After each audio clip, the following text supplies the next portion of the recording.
Comigo, Mateus capítulo 7 e o versículo 24 a seguir. Depois da ministração, o coral vai adorar a Deus com mais um louvor. Mateus capítulo 7, o versículo 24.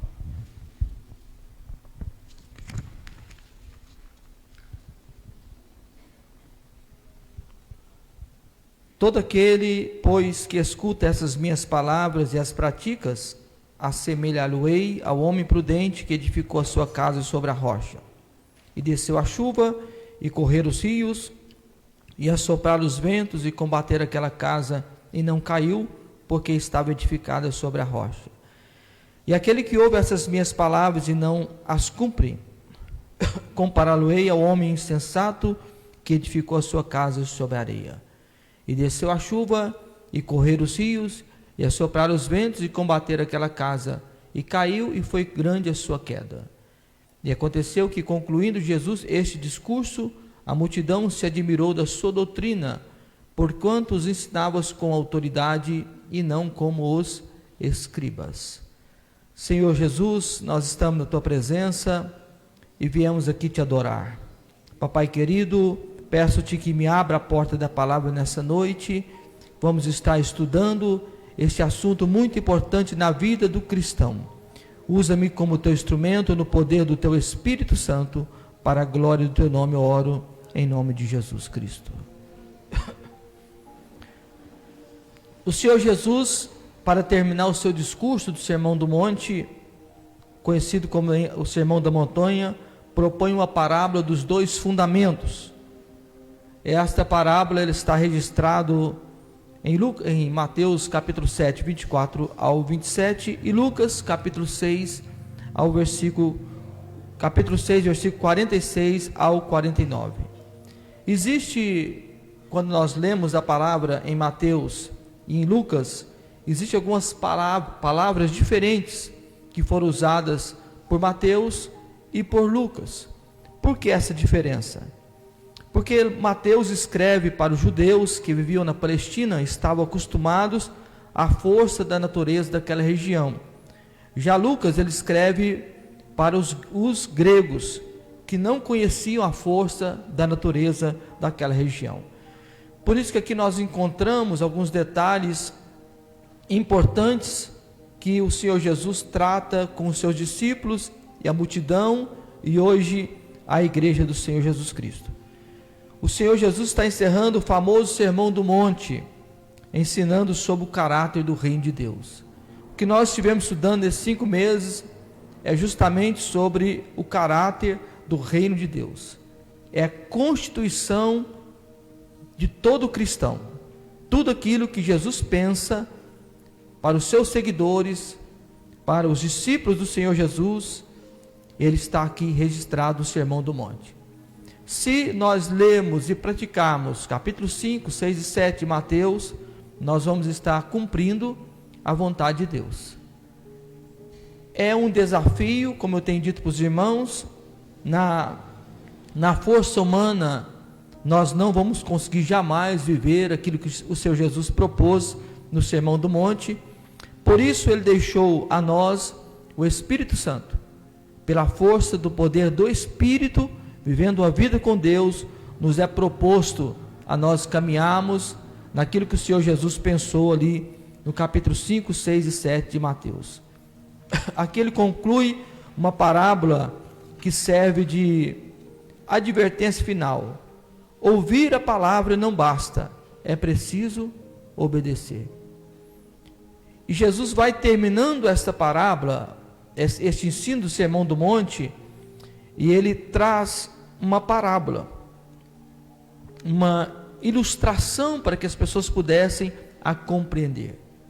É como ele estivesse dizendo: olha, tudo que vocês escutou de mim, eu vou terminar com esta história, com esta parábola.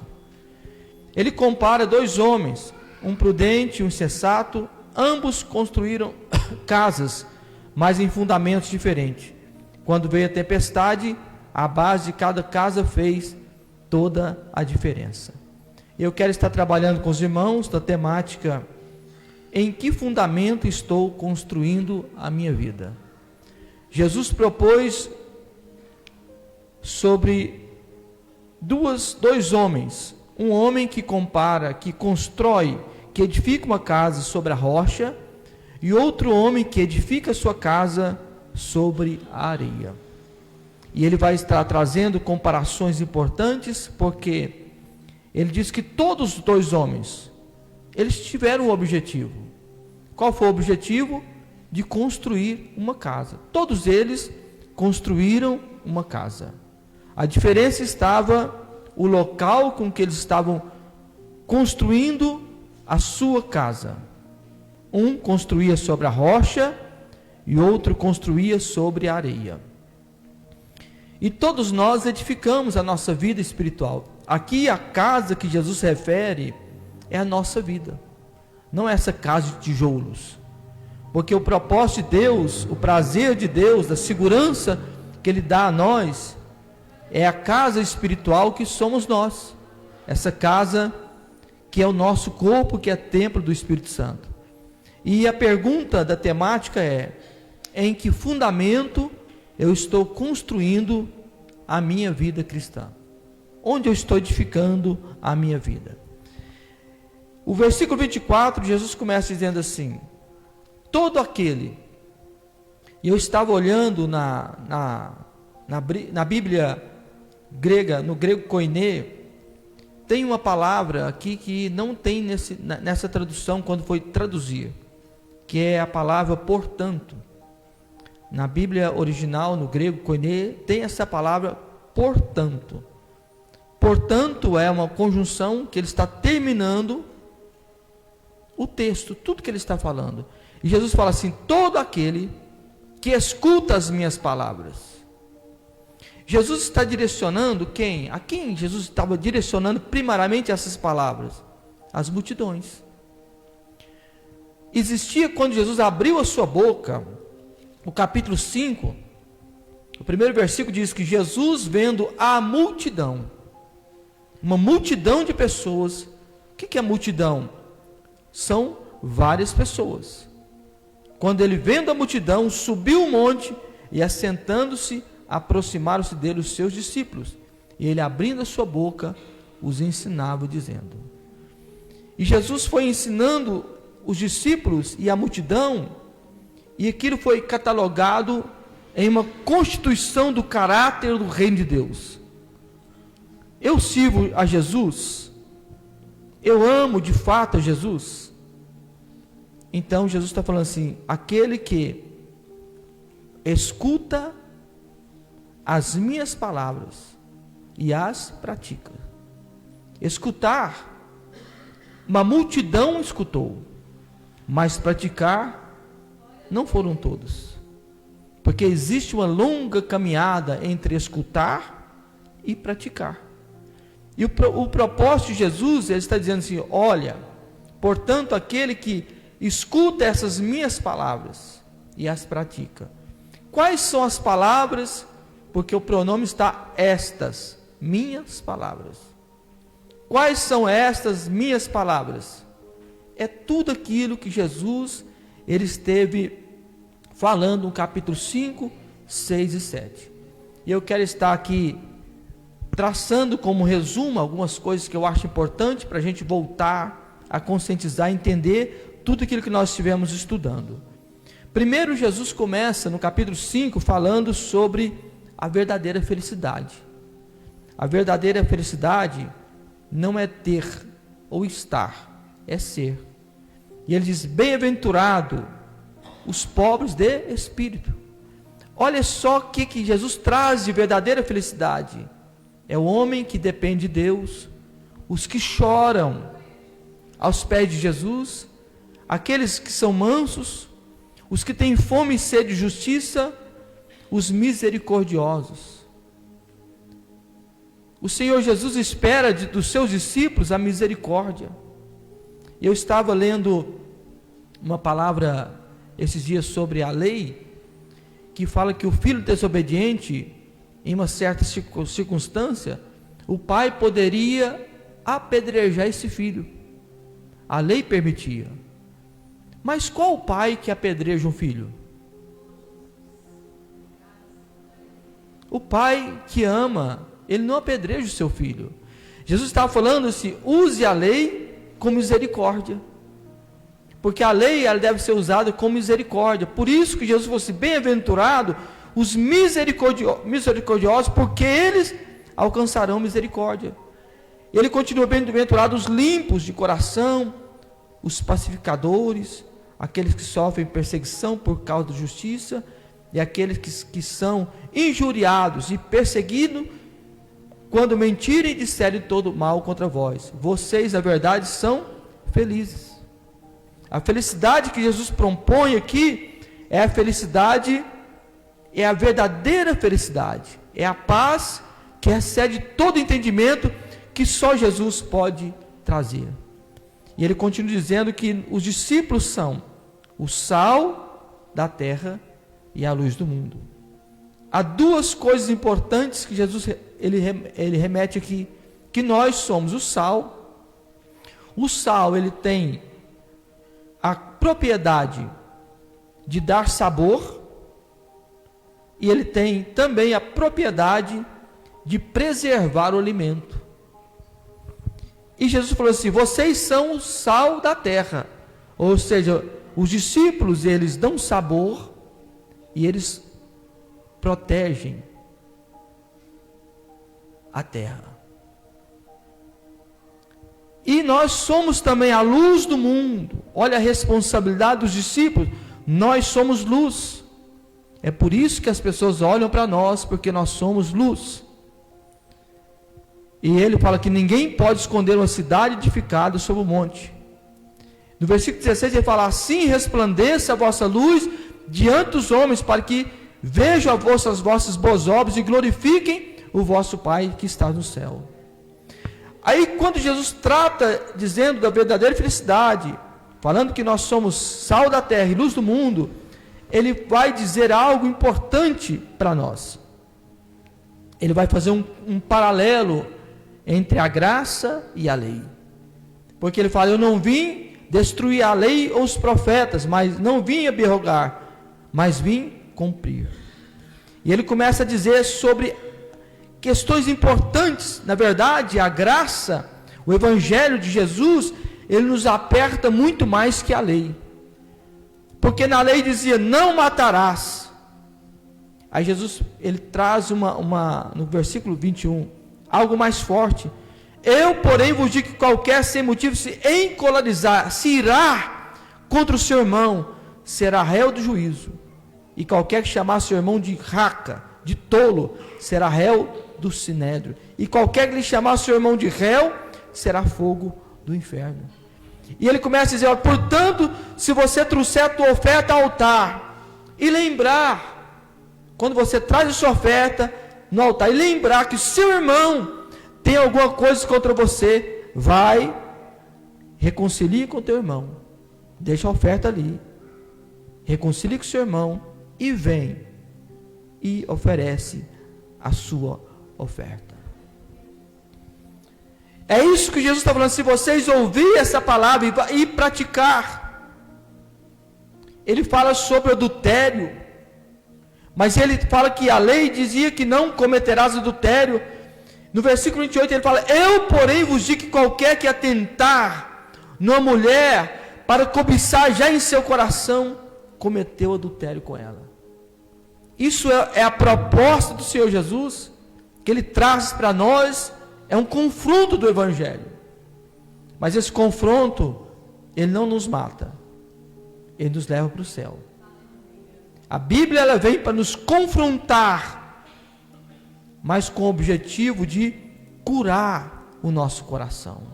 E no versículo 5 ele começa a trazer outras verdades importantes, que o tempo não dá para citar, como eu já fiz aqui durante os 5 meses.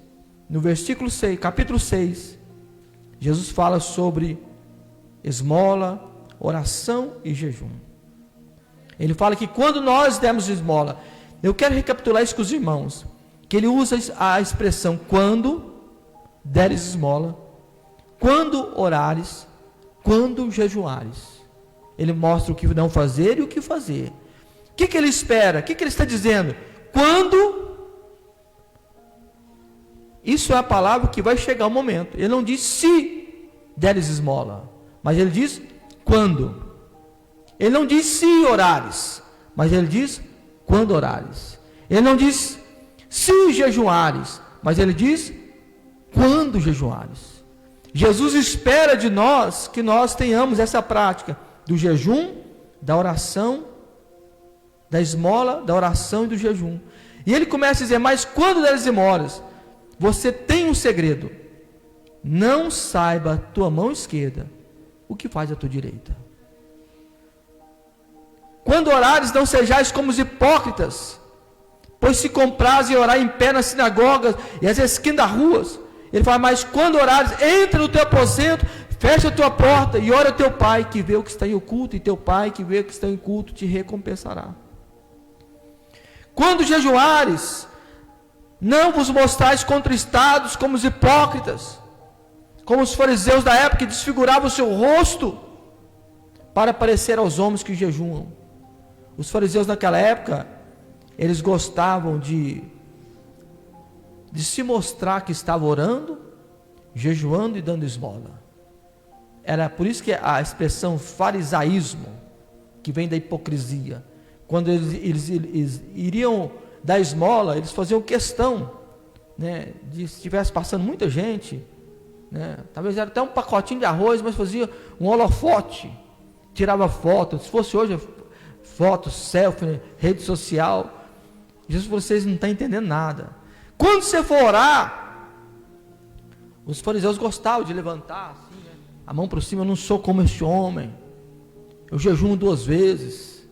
Quando você for jejuar, os fariseus gostavam eles nem escovavam os dentes, não penteavam o cabelo, saía aquela marmota na rua, irmãos, aqueles homens sem escovar dentes, sem pentear cabelo, dando o entender de uma piedade. E Jesus falou assim, vocês não estão compreendendo aquilo que eu quero. E ele falou, vocês que querem seguir a mim, não é proposta. Proposta, quando vocês derem esmola, fiquem em silêncio. Quando vocês orarem, entra no teu quarto. Quando você jejuar, fica você e Deus, ninguém mais precisa saber. Isso é o que Jesus está propondo, dizendo, todo aquele, pois, que escuta essas minhas palavras e as pratica. Não é apenas escutar, mas é praticar. É o desafio que ele traz para nós, é a prática. Ele fala sobre os tesouros do céu, o olho puro, os 2 senhores, a ansiedade. Ele fala sobre coisas importantes. Olha o que ele diz aqui: não vos inquieteis, pois, pelo dia de amanhã, porque cada dia de amanhã cuidará de si mesmo, basta cada dia o seu próprio mal. No capítulo 7, Jesus fala algo que o ser humano ele é apto a julgar as pessoas. Ele fala, não julgueis, para que não sejais julgados, porque com que juízo, com que julgares, sereis julgados, e com a medida com que tiveres medido, vos hão de medir a vós. Não cabe a nós julgar. E se eu, quando tenho que exercer o julgamento, eu devo exercer com misericórdia, porque se eu fizer com juízo, quando eu for ser julgado, é a mesma medida. Se eu vou ser medido da mesma forma, eu preciso pedir a Deus que Ele me dê um coração de amor e de misericórdia, para que se um dia eu for julgado, eu possa compreender e julgar as pessoas, e elas me julgam, o próprio Deus me julga com misericórdia. O versículo 12 do capítulo 7 é considerado como um dos versículos principais do Sermão do Monte. Olha o que Jesus disse: portanto, tudo que vós quereis que os homens os façam, fazei-lo também vós, porque esta é a lei e os profetas. O que Jesus está falando assim? Tudo aquilo que eu quero que as pessoas façam por mim, me tratam, é a mesma medida que eu devo fazer. Se eu quero receber o bem, eu vou tratar o bem.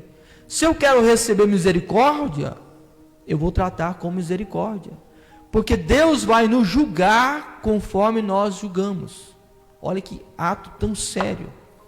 E Jesus está dizendo: portanto, tudo que vós quereis que os homens os façam, fazei-o também vós, porque esta é a lei e os profetas. E Jesus fala assim: todo aquele, pois, que escuta essas minhas palavras e as pratica, assemelhá-lo-ei ou compará-lo-ei ao homem prudente que edificou a sua casa sobre a rocha.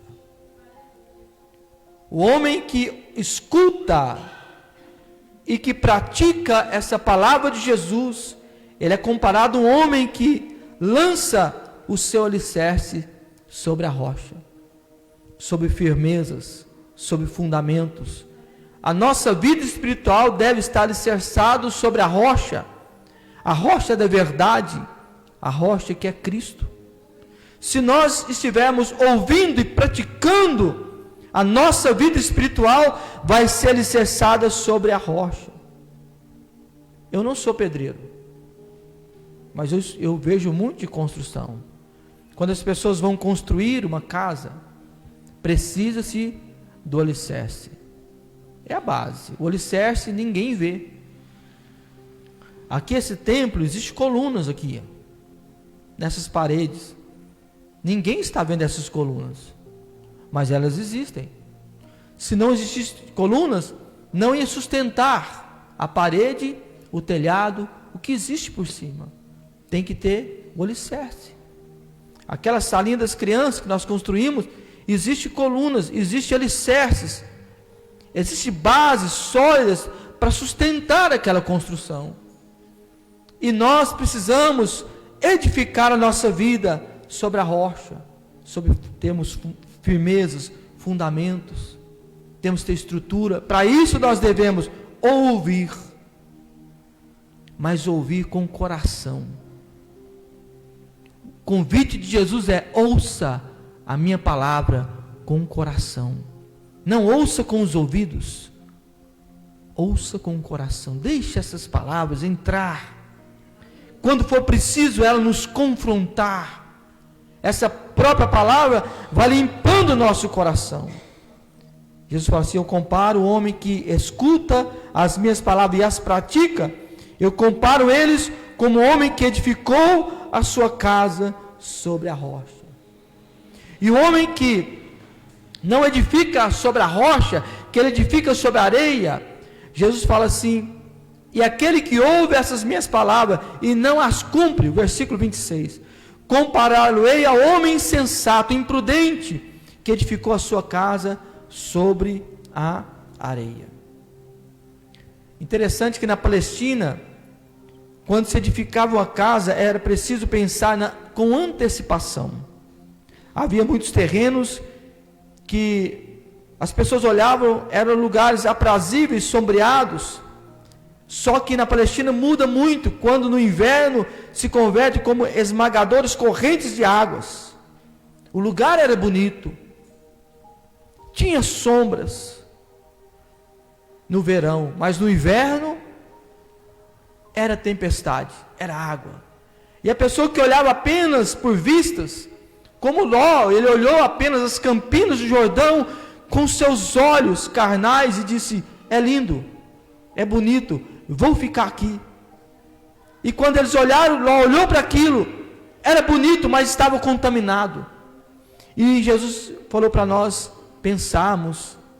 Ele estava dirigindo a uma comunidade judaica, as pessoas que entendiam sobre isso, que no inverno, no verão, às vezes os caminhos rochosos eram bonitos, eram lindos, espetaculares, sombras, mas quando vinha o inverno, que vinha as chuvas, vinha corrente de águas, e se a casa estivesse edificada sobre a areia, vinha corrente de água e destruía aquela casa. Jesus está nos ensinando lições da gente ouvir e obedecer. Ouvir e obedecer. Apenas ouvir e não obedecer é considerado como homem insensato. E nós somos convidados por Jesus a ouvirmos essa palavra e obedecemos. Aí ele traz agora, primeiro ele fala do homem que edificou sobre a rocha, porque ele diz que vem a tempestade. A tempestade vem. De uma hora, de outro momento, a tempestade vem. Está tudo em bonança, mas a tempestade vem. E quando essa tempestade vem, ela vai nos provar. A tempestade não vem para nos matar, ela vem para nos provar. E a tempestade vem porque a tempestade veio para o homem que tinha edificado a sua casa sobre a rocha, e veio também para o homem que tinha edificado a sua casa sobre a areia. Aí era a questão. Quem edificou sobre a rocha, firmado, ouvindo e escutando e praticando, a sua vida foi edificada sobre a rocha. Veio a tempestade, mas a casa não foi abalada. Isso eu fico feliz hoje de ver aqui entre nós muitos irmãos que têm 30 anos de fé, 40 anos de fé. Tem o meu sogro, tem muito tempo na caminhada, o evangelista Edmilson, o evangelista Fernando, tem a irmã Joaquim, a irmã Meire, a irmã Lídia, tantos outros irmãos aqui, Maria José, tem os irmãos, a irmã Lúcia, tantos outros irmãos aqui, a irmã Ediene, que tem tantos anos de caminhada. E nessa caminhada, quantas tempestades vieram sobre a nossa vida? Quantas foi? Várias. E às vezes nos colocaram entre a parede, o vento soprou, as tempestades vieram, mas a gente permaneceu de pé. Então, se você está aqui, eu glorifico a Deus quando eu vejo crentes, cristãos que permanecem anos e anos. Vem a tempestade, ele fica firme, porque ele sabe que Jesus está no comando de todas as coisas. A proposta de Jesus é que nós ouvimos e praticamos essa palavra, para que quando vier a tempestade, nós passamos por ela. Tantos irmãos que eu vejo aqui hoje, a irmã Elzinha, minha sogra, no ciclo de oração, nem nascida eu era, já estava no ciclo de oração. Quanto tempo? Permanece até que hoje. Tantos irmãos que permanecem até que hoje. Por quê?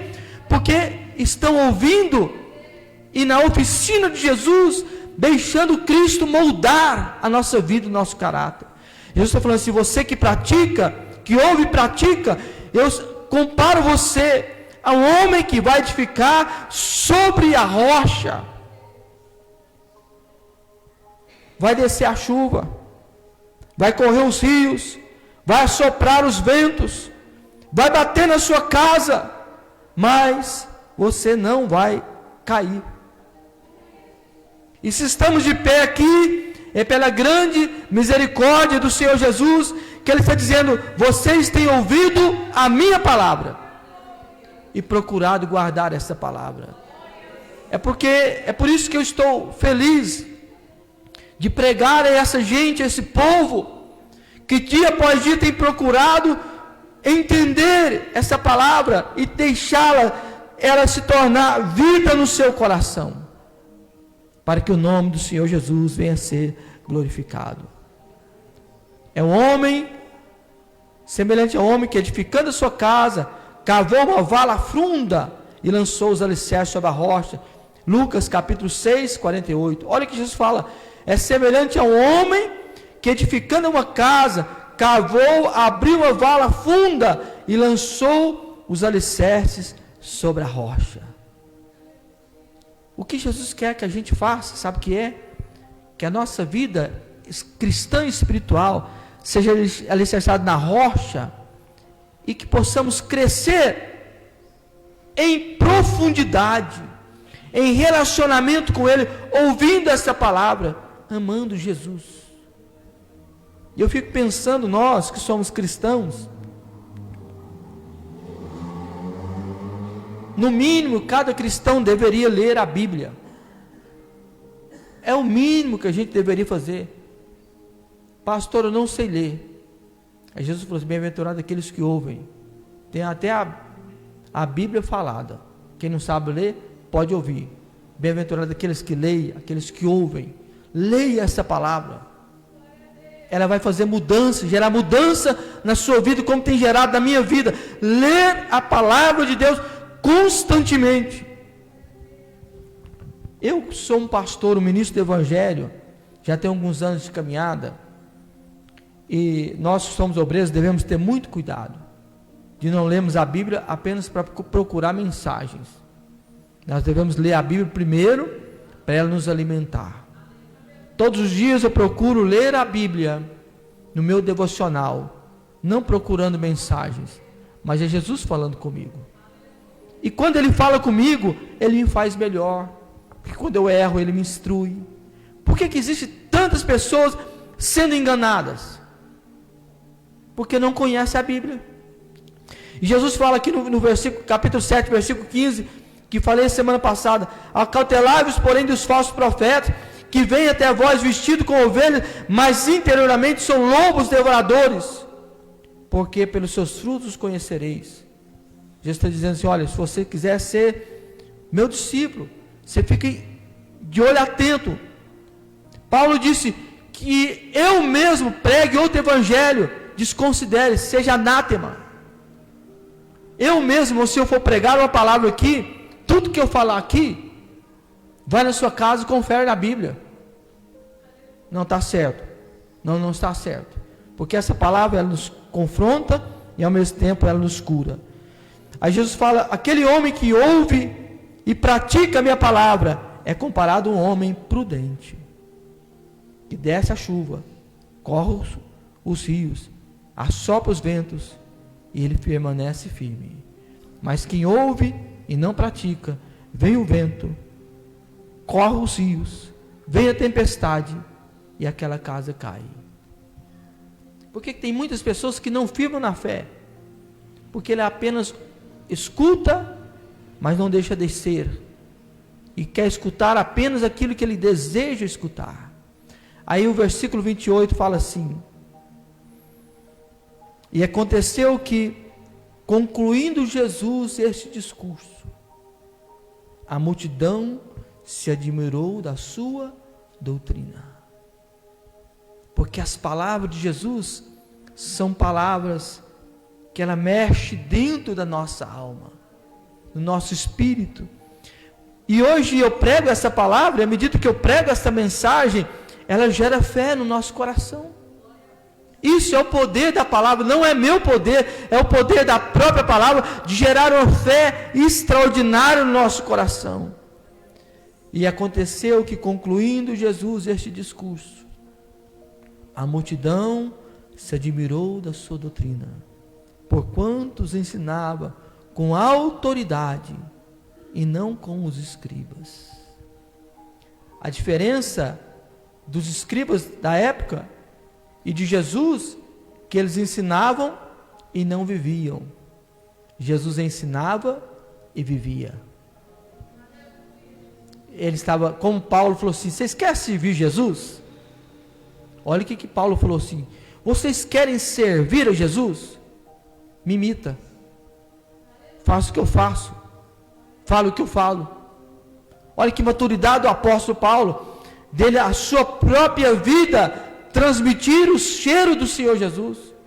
E Jesus falava aquelas palavras. Eu até parece ouvir pelos olhos da fé aquela voz mansa, suave. Eu penso que Jesus não estava gritando com as pessoas, ele falava de forma que as pessoas ouviam. Cada palavra dele, cada palavra, cada mensagem, cada frase de Jesus, ela tinha o endereço certo, ela entrava. E hoje essa palavra, ela é poderosa para entrar na nossa vida, entrar no seu coração. Essa palavra, ela é poderosa para mudar Isso aqui, irmãos, são palavras que podem mudar a vida do homem. Porque o que transforma o homem, eu acredito, só o poder de Deus pelo Evangelho pode transformar a vida de um homem. Isso eu creio, que transforma o homem, o poder do Evangelho. Eu conheço um irmão da nossa igreja, quando ele começou a caminhar conosco, um tempo atrás, ele falou assim: pastor, eu ando muito preocupado. E por quê, meu irmão? Eu falei assim: porque o meu passado é muito sujo. O meu passado, pastor, eu tenho vergonha de lembrar do que eu fiz no meu passado. Um passado no mundo da escuridão, devassidão, do crime, das orgias, um homem que viveu uma vida dissoluta, mas um dia, pensando em tirar a sua própria vida, porque o inimigo, ele entra para matar, roubar e destruir. Alguém passou onde ele estava trabalhando e disse assim: Jesus te ama. E aquela palavra entrou no coração dele, e ele abriu o coração para Jesus, e Jesus, sabe o que ele fez? Ele não condenou, ele perdoou. Olha como Jesus é tão extraordinário, irmãos. Ele perdoa as nossas ofensas, e como disse uma palavra em Isaías: dos seus pecados eu não me lembro mais, já lancei no mar do esquecimento. Isso é a graça de Deus, do Evangelho do Senhor Jesus, que opera para transformar o nosso coração. Mas Ele está dizendo: vocês devem ouvir, vocês devem praticar a minha palavra, somente pelo poder do Espírito Santo. E nós temos o Espírito Santo que está aqui entre nós. Eu quero terminar aqui, nessa noite, quero orar por você, pela sua vida, pedindo que Jesus venha, de uma forma especial, a trazer paz no nosso coração, e nos fazermos mais vitoriosos, na pessoa bendita do Senhor Jesus. Cadê meu moço? Vem cá, meu cooperador. Jesus está aqui, irmãos, para alimentar o nosso coração. Essa palavra, que ela vem como fogo, que ela muda o nosso caráter, que muda a nossa vida, e que faz a gente melhores, para a glória de Deus.